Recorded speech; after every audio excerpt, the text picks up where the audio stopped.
Hello friends, welcome back to my channel with another video. আজকের ভিডিওতে আমরা যে বিষয়টি আলোচনা করব যে আমরা সহজেই ইমেজকে কিভাবে আমরা পিডিএফে কনভার্ট করতে পারি। আমাদের পিডিএফ ফাইল অনেক জায়গাতে প্রয়োজন হয়, যেমন আমাদের এক্সামের অ্যাসাইনমেন্ট সাবমিশনের ক্ষেত্রে, এছাড়াও আমাদের বিভিন্ন ওয়েবসাইটে বিভিন্ন ডকুমেন্ট আপলোডের ক্ষেত্রে আমাদের পিডিএফের প্রয়োজন হয়। তো আজকে আমরা দেখব যে আমরা কিভাবে আমরা গ্যালারির ইমেজ থেকে আমরা পিডিএফে সহজে কনভার্ট করতে পারি। তার জন্য বন্ধুরা আমাদের প্রথমে চলে যেতে হবে আমাদের প্লে স্টোরে গিয়ে আমাদের যেটা করতে হবে যে এই যে ইমেজ টু পিডিএফ কনভার্টার, এই যে অ্যাপ্লিকেশনটি রয়েছে, এই অ্যাপ্লিকেশনটি ডাউনলোড করে নিতে হবে।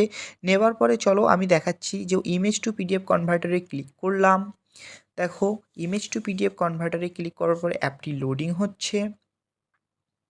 ওকে, তো এখন আমরা এই ইমেজ টু পিডিএফ কনভার্টার এই অ্যাপ্লিকেশানটির আমরা এই যে প্লাস আইকন রয়েছে, এই প্লাস আইকনে ক্লিক করব। তারপরে দেখো সিলেক্ট পিকচার আর সিলেক্ট বাই ফোল্ডার।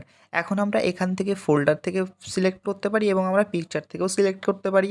তো আমরা এখানে সিলেক্ট বাই পিকচার এই অপশানটাতে ক্লিক করব। তো এখানে ক্লিক করার সাথে সাথে দেখো আমার এখানে অনেক কিছু ফটো চলে আসলো, অর্থাৎ আমার গ্যালারিতে যে সমস্ত ফটোগুলো আছে সেগুলো আমার এখানে শো করছে। তো আমি এখান থেকে এই যে এখানে একটা এ একটা এ একটা এ একটা ধরে নাও আমি এই 4টা ফটোকে আমি পিডিএফ বানাতে চাই। তো এই 4টা ফটো আমি পিডিএফের জন্য নিয়ে নিলাম। নিয়ে এই যে ডান রয়েছে, এই ডানে ক্লিক করলাম। ডানে ক্লিক করার পরে দেখো এগুলো আমার সিকোয়েন্সে, অর্থাৎ এক এক করে আমাদের চলে আসলো। তারপরে দেখো আমরা এখানে কনভার্ট পিডিএফ, এই যে কনভার্ট পিডিএফে ক্লিক করলাম।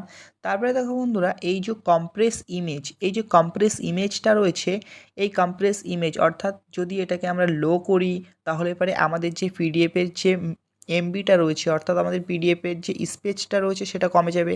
সাপোজ ধরে নাও আমাদের এই পিডিএফটা যদি আমরা 100%-এ রাখি তাহলে পারে এটার যেটা সাইজ সেটা ধরে নাও 2 এমবি হলো। এখন যদি এটা আমরা 50%-এ রাখি, অর্থাৎ এটাকে আমরা যদি রিডিউস করি তাহলে এটার 1 এমবি হবে। আমাদের অনেক ওয়েবসাইট রয়েছে, সে সমস্ত ওয়েবসাইটগুলোতে আমাদের বলে যে 1 এমবির ভিতরে পিডিএফ আপলোড করতে হবে, আমাদের 50 কেবির ভিতরে পিডিএফ আপলোড করতে হবে, তখন আমরা এই কম্প্রেস ইমেজ এটাকে ব্যবহার করতে পারি।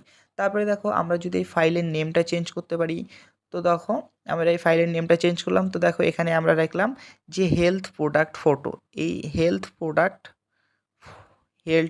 প্রোডাক্টের ফটো এটা আমরা এখানে উম, লিখে দিলাম।